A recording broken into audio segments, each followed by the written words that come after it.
اپنے مذہب کا اس طرح اعلان نہیں کرنا چاہیے، اسی طریقے سے اس کو سیکولرزم کا اعلان بھی نہیں کرنا چاہیے. یا تو ریاست جمہوری ہوگی. آپ ترکی کو دیکھیے وہاں کیا ہوا ہے. کیا آپ اس کو جمہوریت کے مطابق سمجھتے ہیں کہ میں اگر اپنے مذہب کے تقاضوں کے لحاظ سے ایک لباس پہننا چاہتا ہوں تو مجھے اس کی اجازت نہ دی جائے؟ اصل میں یہ دونوں انتہائی قابل مذمت ہیں. آپ کو جمہوری حکومت قائم کرنی ہے تو جمہور کو فیصلہ کرنے دیجیے، اور جمہور قانون بنائیں گے اور وہ قانون بہرحال پورے ملک پر نافذ ہوگا. اس کی کوئی بنیادیں ہوں گی، ان بنیادوں کے لحاظ سے اس قانون کو اچھا یا برا قرار دیا جائے گا. اگر فرض کر لیجیے کہ ہم مسلمان پارلیمنٹ میں اکثریت میں ہیں تو کیا ہم کو حق حاصل نہیں ہے کہ ہم اپنے نقطہ نظر کے مطابق قانون بنائیں؟ دنیا میں جہاں کہیں بھی اکثریت ہوگی، امریکہ میں جو قانون بنتے ہیں وہاں کی سینٹ جب قانون سازی کرتی ہے تو کیا ہمارے مذہب کے مطابق کر دیتی ہے؟ وہ جس نقطہ نظر کو درست سمجھتے ہیں اس کے مطابق قانون سازی کر دیتے ہیں. لیکن آپ ریاست پر پہلے سے ایک چھاپ کیوں لگاتے ہیں کہ وہ یا اسلامی ہونی چاہیے یا سیکولر ہونی چاہیے؟ میں یہ کہتا ہوں کہ یہ خود خلاف فطرت چیز ہے. یہ ریاست کو پہلے سے ایک چیز کا پابند کرنا ہے. وہ یا تو شخصی ہوگی، میں نے جس طرح عرض کیا کہ اکبر اعظم ہوگا تو اپنا دین الہی نافذ کر دے گا. شخصی حکومتیں تو ایسی ہوتی ہیں. اورنگزیب ہوں گے تو اپنا شرعی تصور نافذ کر دیں گے.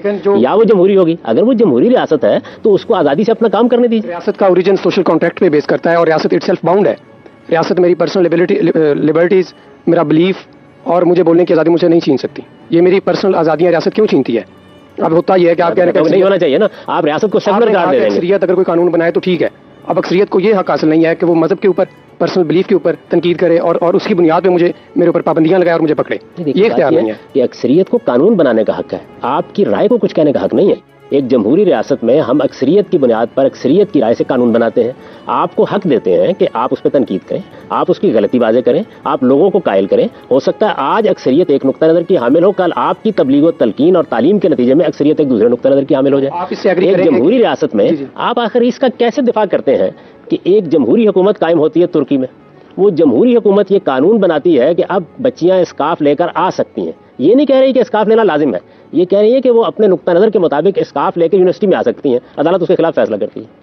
تو میں تو اس کے خلاف بھی اتنا ہی احتجاج کروں گا جتنا آپ پر کوئی مذہبی پابندی لگائی ہے تو اس کی بنیاد پر احتجاج کروں. آپ مجھے یہ بتائیں کہ اب تک دنیا نے جتنی سیاست میں ترقی کی ہے اس کی بنیاد پر دنیا کہاں پہنچی ہے؟ دنیا یہاں پہنچی ہے کہ ریاست کو جمہوری اصولوں کے اوپر قائم ہونا چاہیے. جس وقت آپ اس کے اوپر کوئی چھاپ لگا دیتے ہیں پہلے سے تو آپ دوسروں کے اوپر ظلم کرتے ہیں، زیادتی کرتے ہیں، ان کے نقطہ نظر کو بزور بازو دبانے کی کوشش کرتے ہیں، آپ پرسیکیوشن کرتے ہیں. یہ سارا کام سیکولر اسٹیٹس بھی کرتی ہیں اور مذہب کے نام پر بننے والی ریاستیں بھی کرتے ہیں. آپ ایک جمہوری حکومت کے دائی کیوں نہیں بنتے؟ میں کہتا ہوں قائد اعظم یہ کہتے تھے کیونکہ ان کے سامنے جب یہ سوال کیا گیا کہ پاکستان میں شریعت نافذ ہوگی، اب دیکھیے انہوں نے جواب کیا دیا. انہوں نے کہا کہ یقیناً ہوگی. کیوں؟ اس لیے کہ مسلمان یہاں اکثریت میں ہیں. جب وہ قانون بنانے کے لیے بیٹھیں گے تو شریعت کے خلاف قانون کیسے بنا دیں گے؟